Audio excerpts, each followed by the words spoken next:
North America Physical Divisions. After knowing about the location of North America, let us discuss its major physical divisions. North America can be divided into 4 regions. These are the Western Cordilleras, the Appalachian Mountains or the Eastern Highlands, the Central Plains, and the Canadian Shield. The Western Cordilleras. The Western Cordilleras are mountainous areas formed by almost parallel ranges. These ranges are about 6,500 kilometers long and stretch from Alaska in the north to Panama in the south, along the western coast, covering almost the entire length of the continent. Mount McKinley, with the height of 6,187 meters in Alaska, is the highest peak of the Cordillera region. The Cordillera is also a source of most of the rivers of this continent. As discussed earlier, the Western Cordillera is made up by a number of parallel ranges. The most prominent and the highest among these is the Rocky Mountains. The other important ranges of this region are the Coastal Range and the Sierra Nevada.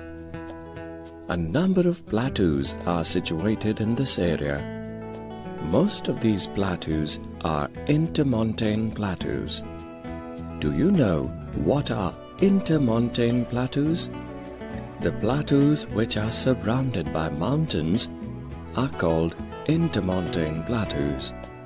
The Great Basin is the largest intermontane plateau of North America, which is also an area of internal drainage.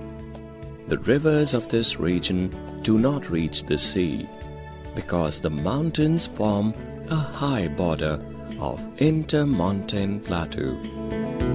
Colorado Plateau extends to the south of the Great Basin.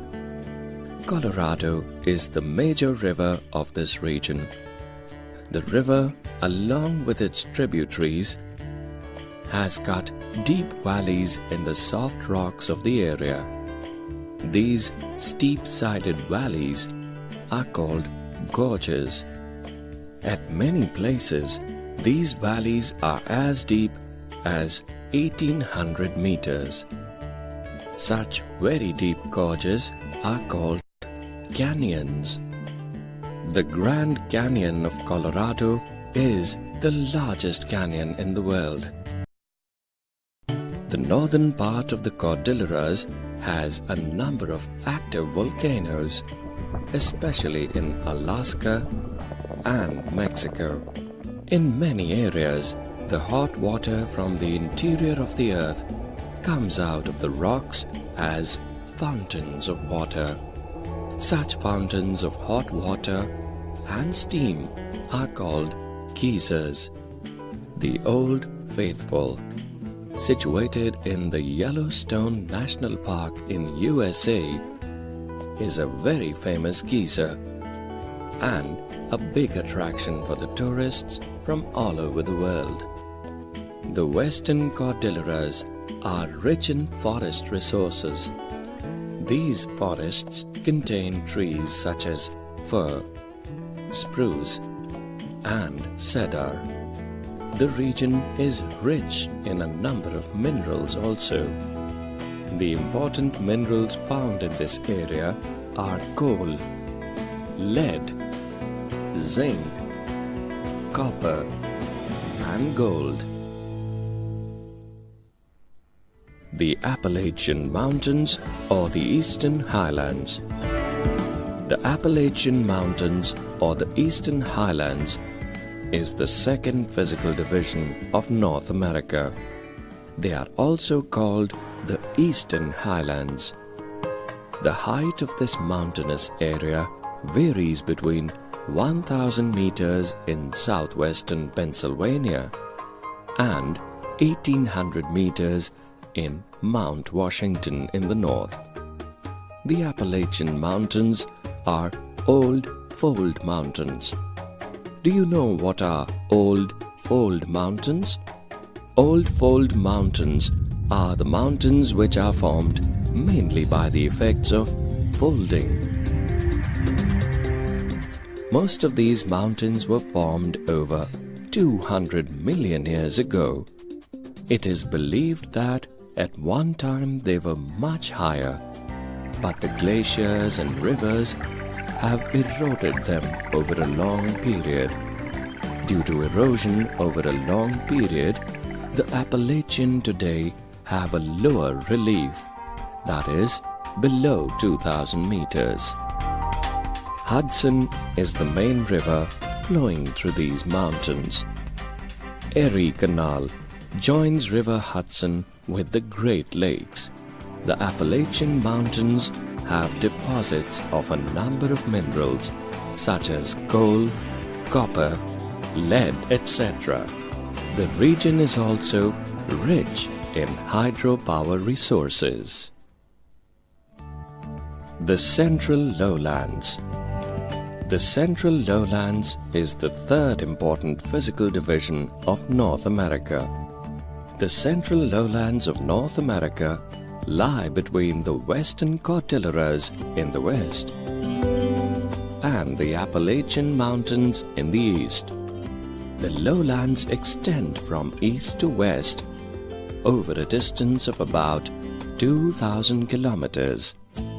The Central Lowlands stretch from the delta of River Mackenzie in the north to the coastal plains of Texas in the south, covering a distance of more than 6,000 kilometers.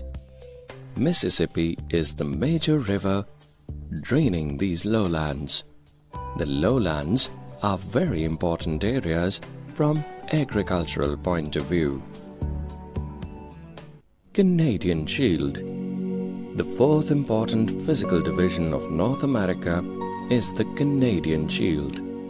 It is the oldest part of this continent, like the Gondwana land parts of our country. This shield covers nearly half of Canada in the north.